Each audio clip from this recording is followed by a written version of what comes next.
At University of Virginia Health System, we're for sharing the latest health information from top minds to keep you and your family healthy. With UVA Health System Radio, here's Melanie Cole. While commonly thought of as a disease that affects adults, multiple sclerosis also can occur in children. How would you know that this is what your child is going through and what help is out there for a pediatric multiple sclerosis patient? My guest today is Dr. Nick Brenton. He's board certified in pediatric neurologist who specializes in pediatric multiple sclerosis and pediatric epilepsy.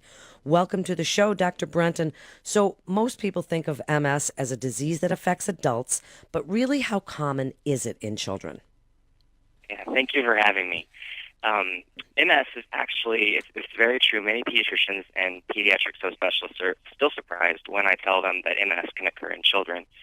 If we think about MS, all comers, so children and adults, the average estimate is about 2.3 million people are affected by MS worldwide.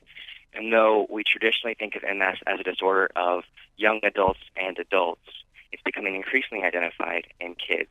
And the estimates now say that up to 10.5% of patients have clinical onset of symptoms of multiple sclerosis before the age of 18 years old.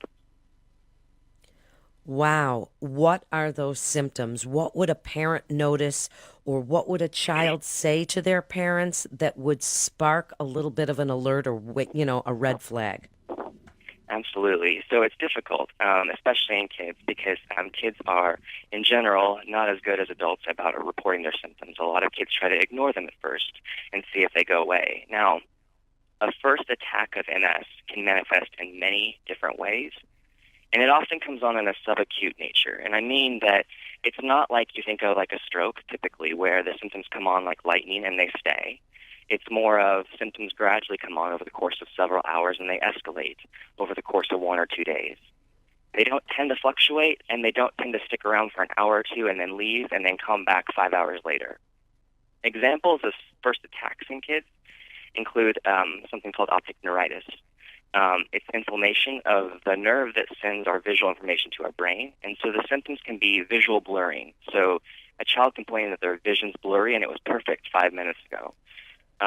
Difficulty noticing colors, especially reds. They don't have the color sensitivity as much. They also may complain of pain with eye movements. Other visual abnormalities like double vision, or what we doctors call diplopia, where they're seeing two of an object that shouldn't be two, it should just be one. Sometimes kids can present with symptoms of what we call transverse myelitis, which is where there's an attack on their spinal cord. And that patient may become progressively weak in their arms or legs, or they may have sensory changes, feeling numb or tingling in parts of their bodies that doesn't go away. Or they may have bowel or bladder issues, difficulty holding in or difficulty letting out urine or feces. And then another thing that can be seen is balance difficulties. So the child describes a difficulty walking in a straight line. A lot of parents have told me that they noticed their child was walking like they were drunk, running into things. Those are also symptoms that, if they persist, could be concerning for a first attack of multiple sclerosis. If they've had that first attack, and how scary for both the child and the parents, then what do? You go see a pediatric neurologist, it gets diagnosed. What are the treatments? What is the outlook like for this child?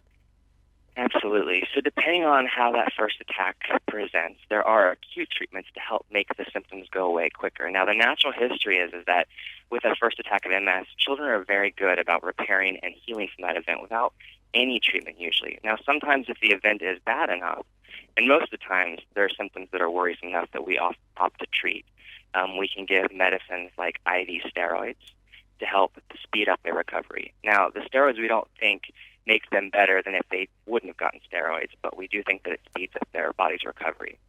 Now, after they get diagnosed with MS, there are no cures for multiple sclerosis as of right now, but there are treatments to help put the disease or make the disease quieter and not as active. So standard accepted therapies in pediatric MS come in the form of injections.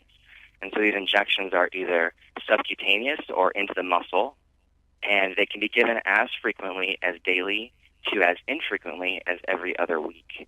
And these are medicines that we call immunomodulators, meaning that they help to turn down the kid's overactive immune system, which is why we think they've developed multiple sclerosis.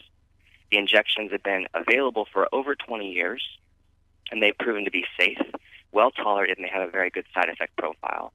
And additionally, their therapeutic benefits have been shown in multiple studies to reduce the attacks of MS on the brain. Now, as some people may know, that there are now 3 oral medicines out there that have been approved by the FDA to treat adult-onset multiple sclerosis since 2010. Now, the problem with these medicines, because as you can imagine, a lot of kids want the oral medicines before the injectables. But my problem with that is we don't know the safety of these oral medicines in kids yet because they are so new. But it is an exciting time for the pediatric MS community because there are multiple international clinical trials that are currently underway to evaluate the safety and efficacy of these newer emerging therapies for pediatric onset MS, and UVA plans to be part of this international collaboration in these clinical trials. If a child is diagnosed or a teenager with MS, when you, and this is just in your opinion, Dr. Brenton, when you look towards their future life, can you give them hope to say, yes, you can manage this and you can go on to get married, have children? This is maybe not quite the bleak outlook it once was. Absolutely, and I think that's probably my most important job. So when you give a diagnosis of multiple sclerosis, it's fraught with a stigma that these children are going to be in wheelchairs early on in their life, and they're not going to live a full, long, healthy life. But the disease landscape with MS is changing as we get better and better treatments. It's amazing that we've had 5 new treatments approved since 2010 for multiple sclerosis. That is a pace and a rapidity that we're coming out with therapies in the MS community that has never been seen before. So, yes, when I see these kids, I definitely have to encourage them and advise them that I want them to continue with their future just as planned.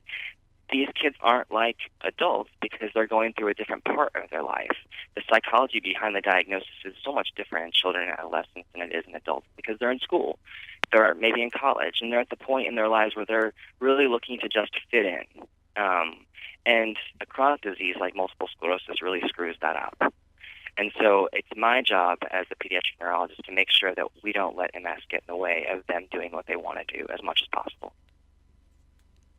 That's really great information and great hope. And in just the last few minutes, why should families come to UVA for their MS care? So pediatric MS is rare enough that many child neurologists don't feel that they see it enough to be absolutely comfortable in treating the disorder.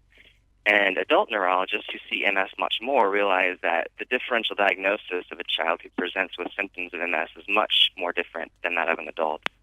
So given all of these reasons, we're excited to bring this rare subspecialty to UVA so that the children in Virginia and the bordering states don't have to travel too far to see a pediatric neurologist who specializes in multiple sclerosis.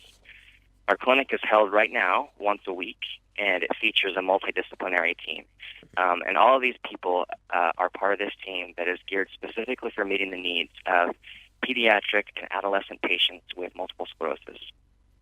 These team members include physical and occupational therapists. It includes a social worker.